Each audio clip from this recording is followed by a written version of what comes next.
You're listening to the Vari Longmuir Podcast, episode number 4.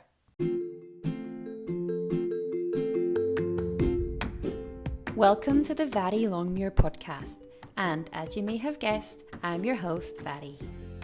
Since stepping away from the 9-to-5 world back in 2009, I've been a creative director, illustrator, artist, business mentor, and coach to fellow creative types.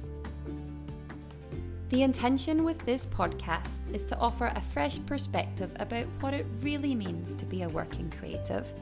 I'll offer some simple strategies to add a little more joy to your days and share stories and insights from my own lessons learned, often the hard way, from over a decade of being my own boss. Now let's get into today's episode. Welcome to the podcast, guys. It is great to have you here. This week on the podcast, I want to talk to you about a concept that I came up with recently through my own life and a problem that I was experiencing in my day-to-day life, and I would love to share it with you here today. It has quite literally transformed my days, so I am super excited to share it with you. This concept is called the lunchbox method. Now, let me take you back to how this concept actually came about for me. I found that in the mornings, I was trying to cultivate a morning routine for myself. I really loved the idea of having some ritual around my mornings and a routine that allowed me to start my days with intention and the minimal amount of stress. What I found having 2 young kids at home is that there was just never enough time to get everything done that needed to be done in the mornings. It was super stressful for me and also for my 2 kids. I wanted to have time for all the things that were important to me in the morning and all the things that had to be done before I got the 2 boys out to school in the morning. So some of these things that I really wanted to include were my morning meditation practice, my morning journaling practice. I also wanted to do some type of exercise early in the morning. I know my days are always so much more productive when I get to move my body first thing in the morning. So these things were super important to me. But then there were the must-dos as well that come along with being a mum of 2 school-aged boys. So I would have to make their lunches. I would have to make their breakfasts. There would be homework to do and reading to do. And there would be permission slips to fill out and birthday invitations to RSVP to. In amongst all this, my mum would inevitably call on FaceTime to have a chat with us whilst I'm trying to make breakfast, sign these permission slips. One's looking for shoes and the other one's looking for a school t-shirt. It was just chaotic and we were all so stressed out. I realised that even if I got up at 4 a.m, there would still never be enough time to get everything done before we had to get out the door and get to school on time. So I started to think about what could I do the night before to reduce some of this stress and anxiety that was happening every single day before we had to get out to school. Now, some of the things had to be done in the morning, like my morning meditation. I can't really do that the night before, or it's not a morning meditation. Things like the boys' breakfast. Nobody really wants to have soggy cereal that was made the night before. And also they had to get dressed in the morning. Although in saying that, my youngest son Noah did make a suggestion that he could just put his school uniform on before he went to bed rather than his pyjamas, and that way he wouldn't have to get dressed in the morning, which I was very happy that he was being creative with his suggestions and how we could perhaps get around the stress of the morning routine, but it was perhaps just a stretch too far for us. There was a lot I realised though, other than these things, that could be done the night before. And the 2 most obvious things to me was to make their school lunches the night before and to get their school uniforms ready the night before as well.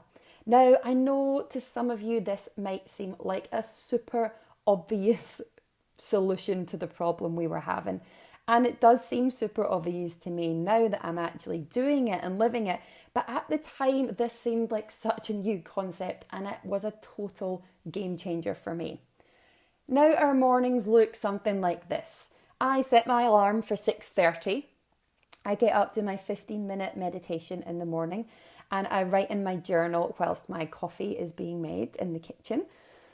I make brekkie when the boys get up around 7:15, and then they get dressed with the uniform that's laid out on their bedroom floor, and then we are up and out the door and off to school with minimal stress.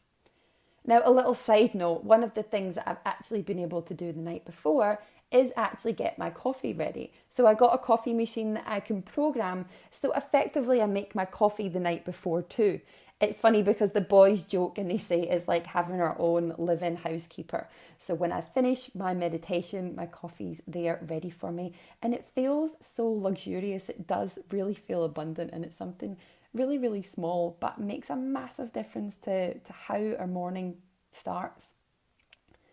Seeing the difference that this made to our mornings, I started to think of ways that I could apply what I call the lunchbox method to other areas in my life.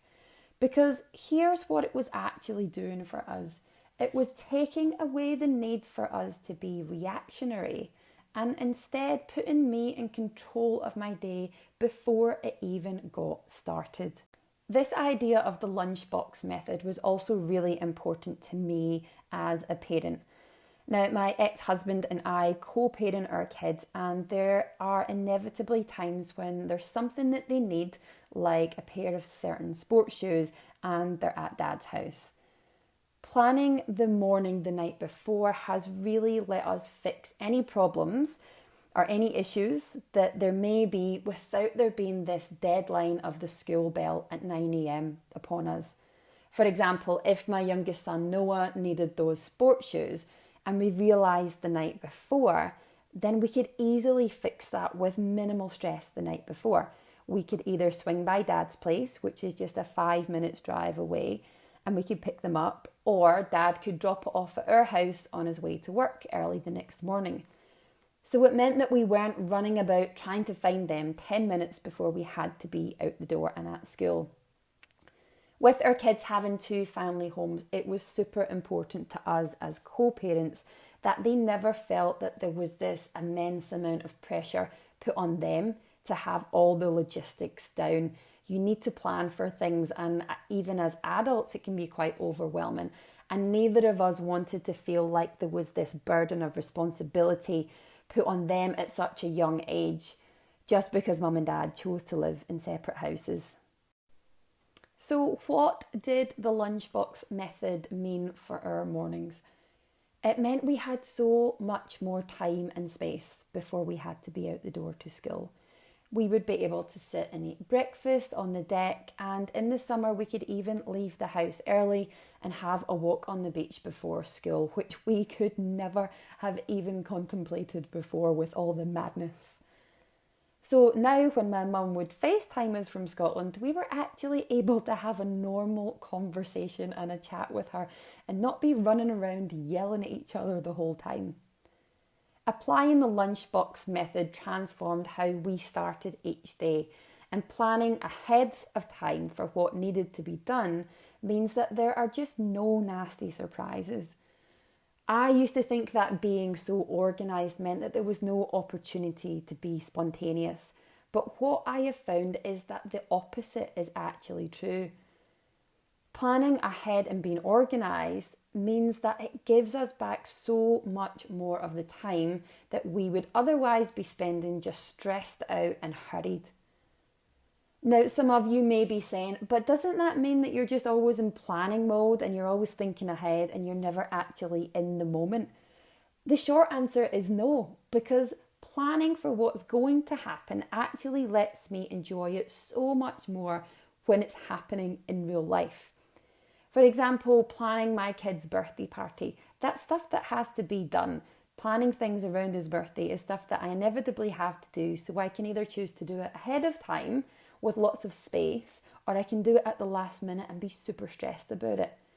It might be planning your travel and accommodation for a trip that's coming up.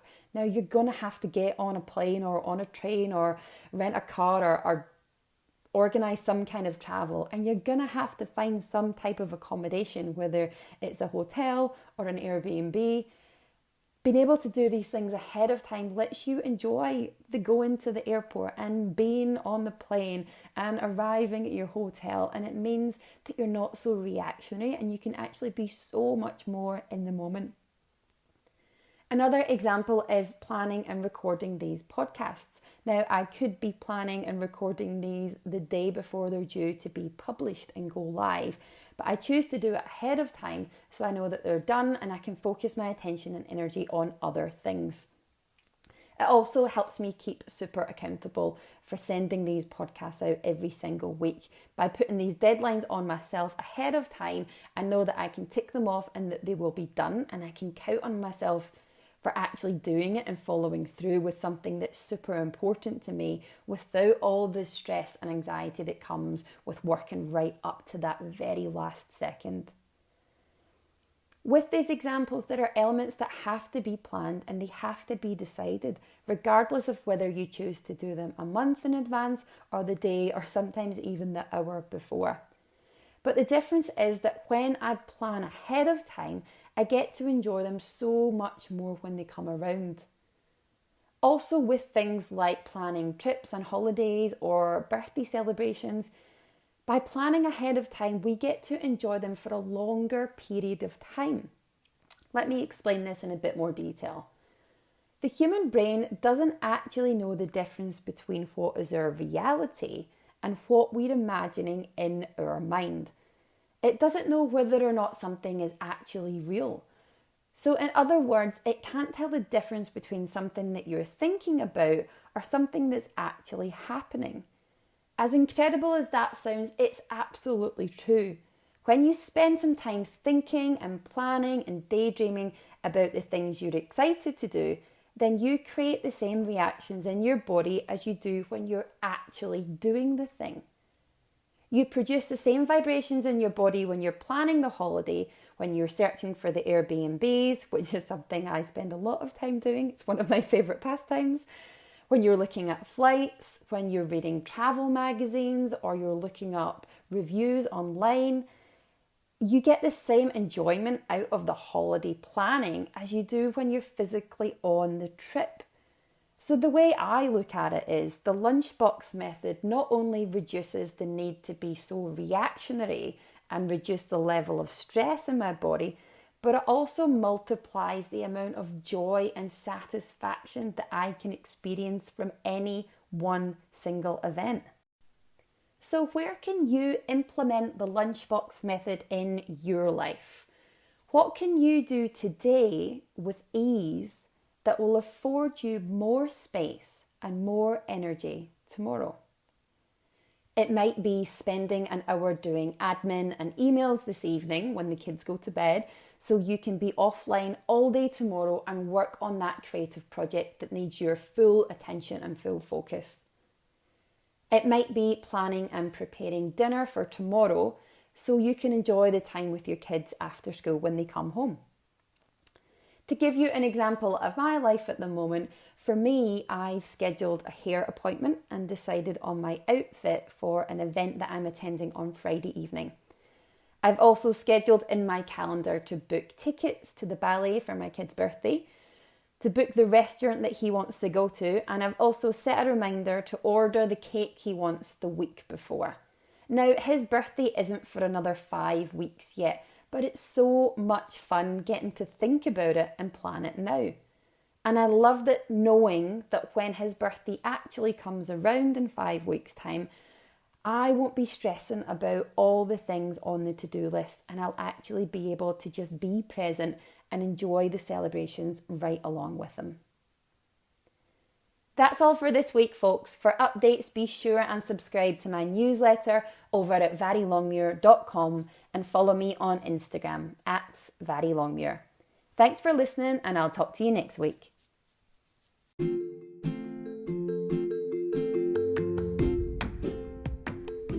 If you enjoyed this podcast, I'd love for you to come check out my private coaching service for artists and creatives. Maybe you're struggling to commit to just one of the hundreds of ideas you have, or perhaps your confidence has taken a bit of a dive after that epic fail.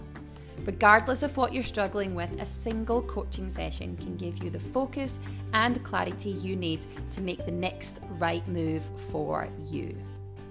Head on over to varilongmuir.com/coaching for more information and to book your session.